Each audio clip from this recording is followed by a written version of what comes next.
health issues, and how did you cope with it? Hindi ko ready doon. Ano ba? Siyempre, imposibleng hindi ka magkaroon ng mental health issues as a breadwinner. As a breadwinner, imposibleng hindi. Yung pagpasan ng napakaraming problema ng mag-isa, imposibleng hindi ka magkaroon ng mental health issues. Yung pakiramdam ng pagiging yung pakiramdam ng nag-iisa kasi, yun ang pinakamahirap. Di ba marami namang hindi naman mawawala ang pagsubok sa buhay araw-araw di ba? Pero marami tayong pagsubok na nalalampasan natin ng madali kasi marami tayong katuwang. Pero pag nag-iisa ka at alam na alam mong wala kang maasahan, ang sakit nun sa ulo. Ang hirap nun matulog. Ang hirap nun mag-isip. Lalong-lalo na kung yung nararamdaman mo, hindi mo masabi at wala kang mapagsabihan at walang gustong makinig sa gusto mong sabihin. Yun ang magkukos sa'yo ng mental health issues. So yeah. How did I cope up? I underwent therapy. Actually, not underwent. I'm still undergoing therapy. Nagte-therapy ako. Nag-therapy ako noon at hanggang ngayon nagte-therapy pa rin ako. At yun ang isang bagay na hindi ko gustong ihinto. Parang ginagawa kong regular yung pagte-therapy kasi gusto kong matulungan ang sarili ko. Kasi marami pa akong gustong gawin. Katulad ng maraming breadwinners, marami pa siyang pangarap. Marami pa akong pangarap, marami pang nakapasan sa akin, marami pa akong gustong gawin. Gusto kong manatiling malusog. Hindi lang ang pangangatawan ko, kundi ang kaisipan ko. Kaya nagte-therapy ako hanggang ngayon. Yun. This is something na hindi ko masyado kasi nasi-share pa. Right. Kaya nabigla ako parang, pero naisip ko parang, ano namang nakakahiya kung nagte-therapy ako. Tama. Diba? Yeah. At saka gusto ko rin malaman nyo, nagte-therapy ako. I am proud of it. At ito ay isang bagay na hindi natin dapat pinagdadalawang isipan na gawin. Dahil going to a therapy or seeking help sa isang psychiatrist, psychologist, o sa isang professional para tulungan ka sa iyong mental health issues ay it should be just as normal as going to the dentist. Right. Diba? It should be as normal as going to the derma kung may problema ka sa skin.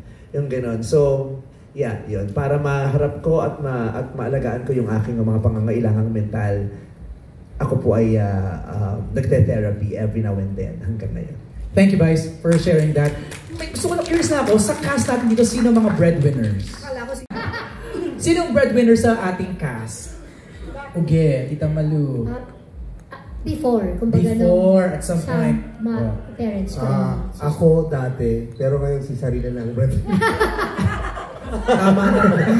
Hindi niya alam. Akala ni Sarina, naglalaro lang siya, pero breadwinning na yung ginagawa. Hindi na siya playing, breadwinning na yun. At Yuga, ikaw, no? Oo. How was it? Nung medyo bata pa ako, tapos feeling ko parang, bakit naman ako, di ba? Talagang nakakapagod at saka parang gusto mong sisihin yung, hindi na ngayon gusto mong sisihin yung pamilya mo, ba't tayo ganito? Bakit masyado tayong dysfunctional? But syempre, sa lahat naman ng breadwinners, yun lang naman ang masasabi mo, pero hindi ka pa rin makakahindi. Talagang tutulong ka, lalo na kung sumasaya ka rin Tama. Pag nakakatulong ka iba yung feeling complete, alam mo yun? So, But just to clarify yung nag-cause ng mga mental health issues ko, hindi yung actually breadwinning na ginagawa ko sa pamilya ko. Kasi yung pamilya ko, sobra akong blessed na hindi ako inuobliga ng pamilya ko. Ever. Yung nanay ko nagtrabaho hanggang kaya niya. Ako na yung nag-request na, Nay, tama na, ako naman. Kahit yung mga kapatid ko, hindi rin na ako inuobliga. Marami kasi kung issues in the past na kailangan kong harapin nung bata pa ako, lalo na yung mga pinagdaanan ko nung naging artista na ako, mga pinagdadaanan ko ngayon. Yun yung mga hinaharap ko, kaya ako nagte-therapy. Hindi yung, actually, ang gaan nung pagiging breadwinner ko. Kasi ako yung pinakamalaki ang kinikita sa sa bahay namin. Ako yung pinakamalaki yung pinoprovide. Pero hindi yun obligasyon. Tama. Ginusto ko yun kasi gusto kong mag-share kasi marami akong sobra ngayon. I was about to say nga kanina. Isa yung privileged breadwinner. Yung, kaya sila breadwinner kasi, kaya kasi namin eh. Di ba? May gano'n, no? Sino pa? Who else? Lassie, yes. Yes, nagsimula ako ng pagiging breadwinner, bata pa lang ako. So, high school. Kasi nakita ko rin problema sa pamilya ko na hindi naman nila ako inubliga pero nagkusa na lang ako. Kasi alam kong kaya kong diskartehan ang lahat ng pangangailangan nila. So, nagtrabaho ako. Ano man yung mga naging trabaho ko, kumikita na rin ako. Hanggang sa ito na nga, naitaguyod ko na, napagtapos ko ng pag-aaral ng kapatid ko, nabigyan ko ng bahay pamilya ko. So, nakakatuwa kasi, yung ngayon, nangyayari naman sa akin ngayon, sinishare ko na yung blessing sa kanila. Galing. Congrats, Lassie, ah. Ang ganda. Gladys? Yeah, before, nung bata pa ako, syempre yung father ko talaga ang breadwinner namin. And then, syempre hanggang sa nagsara yung company nila, tapos, hardworking talaga yung father ko, pumasok siyang taxi driver, tumira kami sa isang kwarto lang, nakitira kami sa pinsan ko, gano'n yung mga time na yan. Hanggang sa nabigyan nga akong break dito sa EBS, diba, through Mara Clara. Tapos sabi ko that time, pasok kasi nagkasakit na yung father ko, sabi ko parang sa kanta ng SB19 talaga na ako nang bahala, yung gano'n. Gano'n din, voluntary, hindi nila ako inobliga, hindi ako sinabihan ng nanay ko o ng tatay ko, hindi. Ako talaga, gusto kong tumulong, masaya ako na tinutulungan yung mga magulang ko, na pag-aral ko, yung kapatid ko.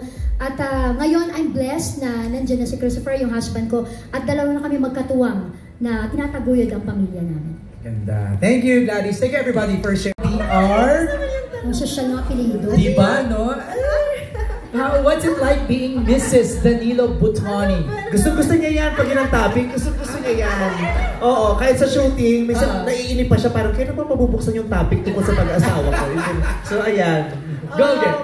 Katulad din ng pagiging breadwinner at pagtulong sa pamilya, ito naman yung part na ako naman, yung masaya, kumpleto, ganon. So tama lang ang dating ng mga chapters sa buhay ko. So kung noon medyo chaotic or marami akong tanong, ngayon parang nasagot lahat ng tanong ko at parang lahat ng ginagawa ko sa trabaho, para sa pamilya ko, buong buo yung puso ko. Parang sabi nga ni Vice, ang motivation lang naman talaga ng lahat ay love. So, ayun. Nahihirapan ako sagutin talaga to. Ang hirap ba daw yung LDR, sabi ni Marinel? Tanong ni Marinel. Yes, mahirap ang LDR. Maraming... Mahirap daw kasi yung video-video lang, di ba? Nahirapan ako muntik na ako. Yun ang siguro sabi, ang hirap kasi magbibideo ka na, tapos magtatanggal ka pa ng bra, tapos isa lang hawak mo cellphone, yung gano'n. Nahihirapan daw siya. Delikado yung pagsagot na to. Oo, mahirap mag-LDR, pero kung handa naman kayo at creative kayo. Yan! Creative kayo, makakarating din kayo sa finish line. Ang mga breadwinners talaga, madiskarte. Oo! Yung ibang pinakamahirap na diskartehan niya, yung paba. Thank you again. Maraming